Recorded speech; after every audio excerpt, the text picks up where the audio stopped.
काम करत नाही, 3 भाकरींना काटा काढस, ती चांगली बोली का? काही काही माणसं आहे दिवस स्टँडवर गप्पाच मारतच, कामच नाही बरं. त्यांच्या गप्पा म्हणजे काय चांगल्या का? वावर थोडस बिवार जास्ती दाट कट टाकते ते. महाराज आमने घर चला हो, आमने घर नाही पाहिजे सांगा हो, मला अरे तुरी करत हो म्हणतो, तुमले बदलायला पाहिजे हो, तुम्ही काम नाही करत हो, 3 भाकरींना काटा काढते हो. काम करणाऱ्याचे फायदे आहेत, काम करणाऱ्याची तब्येत चांगली राहते, काम करणाऱ्याला भूक चांगली लागते, काम करणाऱ्याला झोप चांगली लागते, आणि काम करणार गावमा किडा पाडत नाही. याच्या किडा पडते या रिकामा डोंगरा यांना पोऱ्याच्या ते नोवाशी त्यावर कर्ज आहे, त्यानं इकायचं आहे, त्यानं फुकायचं आहे, पुरव नाही या रिकामा डोंगरा याची गावमा किडाच पडावं. म्हणून माणसाने काम करावं, काम करत राहावं आणि प्रभूची आठवण करावी. बायकोच्या ध्यानात नवऱ्याने बसला काय नाही, आणि नवऱ्याच्या ध्यानात बाईने बसली अजिबात नाही. भावाच्या ध्यानात भाऊ बसला नाही, भावाने नाराज नाही व्हायचं. नातेवाईकांच्या ध्यानात नाही बसलो तरी चालेल, पण आपण देवाच्या ध्यानात बसावं, म्हणूनच परमार्थ आहे. ध्यानी राहा श्री हरीच्या संत चरणी भाव धरा, क्षणोक्षणा नाम स्मरा, मुक्ती सायुज्यता वरा, हेच करा बापांनो, विष्णुदास विनवी नामा, बोलू नका भव कामा, धरांतरी निज प्रेमा, न चुका नेमा हरी भक्ती. मी कीर्तनात 4 गोष्टी नेहमी सांगत असतो. आयुष्याच्या प्रवासामध्ये तुम्हाला जर चांगला आयुष्याचा प्रवास करायचा असेल तर आपल्या जीवनामध्ये पहिली गोष्ट आपलं मन याच्यामध्ये वाहून घ्या, याला लावून द्या. मानस कृपा, मनाची कृपा आपल्यावर व्हायला पाहिजे.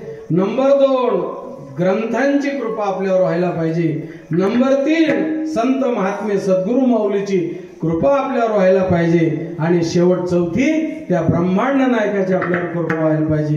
ज्याच्यावर मनाची कृपा झाली, शास्त्राची कृपा झाली, ग्रंथांची कृपा झाली, संतांची कृपा झाली, देवाची कृपा झाली, त्याच्यासारखा जगात वैभव संपन्न दुसरा कोणीच नाहीये.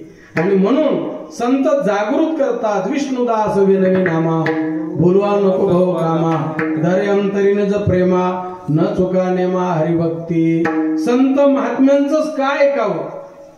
त्याचं कारण महाराज सांगतात, तुका म्हणे जेथे वसे भक्त राव, तुका म्हणे जेथे वसे भक्त राव, तेथे नांदे देव संदेह नाही.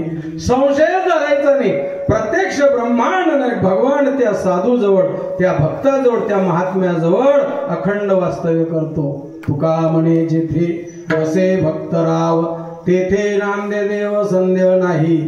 त्या महापुरुषाला जर तुम्ही वंदन केलं, तुका म्हणे नमो हरीच्या दासा, तेने सर्व इच्छा पुरतील. म्हणून आपलं मन इथे लागायला पाहिजे. मानस कृपा, शास्त्र कृपा, संत सद्गुरूंची कृपा आणि भगवान परमात्म्याची कृपा आपल्यावर व्हायला पाहिजे. साधू संतांनी याच्यासाठी पृथ्वीवर येऊन मानव जातीसाठी अवतार घेतला, आणि ज्यांनी ज्यांनी महापुरुषांच्या वाणीचा सदुपयोग केला त्यांच्या जीवनामध्ये आज आनंद आहे. आणि म्हणून आपण भाग्यवान या ग्रंथराज ज्ञानेश्वरीचं पारायण करतो. किती लोक बसले हे पाहूच नका, किती लोक कीर्तनाला येतात हे बी पाहू नका. आपलं काम आपण करत राहायचं बरं का, आपलं कार्य चालू ठेवायचं. असं आहे. आता ते पिंपळनेरला जागर काला होता माझा गोकुळ अष्टमीला, 135 वर्षाची परंपरा हो, 135 वर्षाची परंपरा आहे पिंपळनेरची. मुरलीधर महाराजांचं मंदिर, भगवान कृष्ण परमात्म्याचं. तर अशी ही परंपरा आणि चालू राहावी याच्यासाठी प्रभूकडेच आपण मागणी करावी. प्रभू तुझ्या कृपेने जे कार्य चालू दे, तूच आमच्याकडून हे कार्य करून घे. तो परमात्मा आपल्याकडून करून घेत असतो. अवांतर विषयाला पूर्णविराम. श्री संत तुकाराम महाराजांचं म्हणणं असं आहे की मानवी जीवनामध्ये माणसाने काय करावं? तुम्ही